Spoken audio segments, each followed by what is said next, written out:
Inilah asal-usul Nabi Khidir alaihi salam.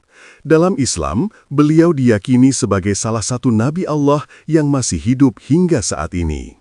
Dalam kitab Sahih Bukhari dan Muslim dijelaskan tentang asal-usul penamaan Nabi Khidir. Konon, suatu ketika, Nabi Khidir duduk di atas tanah kering berwarna putih.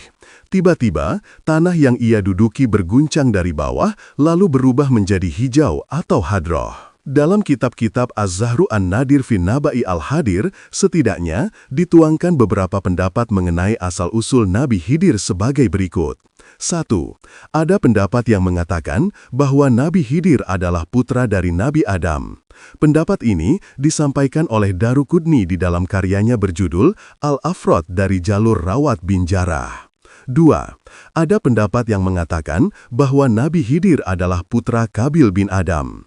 Pernyataan ini pernah dikatakan oleh Abu Hatim Al-Sijistani dalam kitab Al-Mu'mirin. Menurut Al-Sijistani, ia mendapati kisah ini dari guru-gurunya, salah satunya Abu Ubaidah. Abu Hatim As-Sijistani menambahkan bahwa nama asli Khidir adalah Hadirun. 3.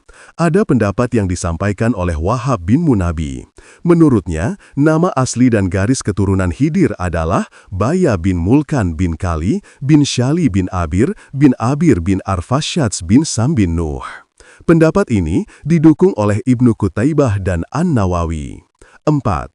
Ada pendapat yang disampaikan oleh Ismail bin Abi Uwais. Ia mengatakan Khidir adalah Muammar bin Malik bin Abdullah bin Nas bin Al-Asad.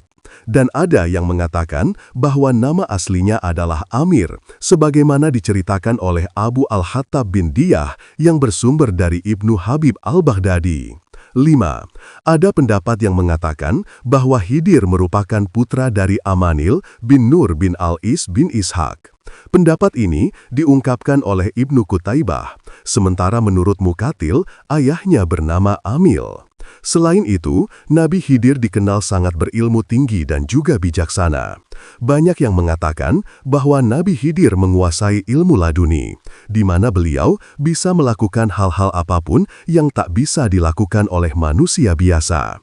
Salah satu yang paling terkenal adalah kemampuan beliau yang sanggup membaca kejadian masa depan.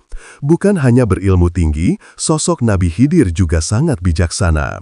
Setiap tutur katanya mengandung hikmah yang begitu dalam. Itu sebabnya Allah sampai menyuruh Nabi Musa untuk berguru kepada Nabi Khidir sebagai bukti jika ilmu Allah itu tidak terbatas. Kalangan Sufi menyebut Nabi Khidir sebagai tokoh Rijalul Ghaib. Syekh Abdul Qadir Al-Jilani menyatakan, di antara para wali, ada orang yang sudah menghilang dari kebutuhan makan dan minum, menghindar dari umat manusia, dan tak terlihat oleh pandangan mata mereka. Ia diberi umur panjang, tidak mati-mati, seperti Al-Khidir alaihi salam. Al-Khidir memang begitu lekat dengan benak kaum Sufi. Bahkan, Syekh Muhammad Al-Qasansan, Khalifah Tarekat Qadiriyah dunia pada akhir abad 14 Hijriah, menyatakan bahwa Al-Khidir adalah ramzun li tarik al-musil ilal hayat al-hadroh al-abadiyah. Berarti, dalam anggapan beliau, Al-Khidir adalah semacam perlambang bagi jalan tasawuf. Menurutnya, kata Khidir adalah lambang kehidupan. Khidir memiliki akar kata yang sama dengan Hudrah yang berarti hijau. Secara jasmani, beliau hidup dalam masa yang panjang, dan secara ruhani, beliau adalah lambang kehidupan batin. Semoga kisah ini bermanfaat, wallahu a'lamu bishawab.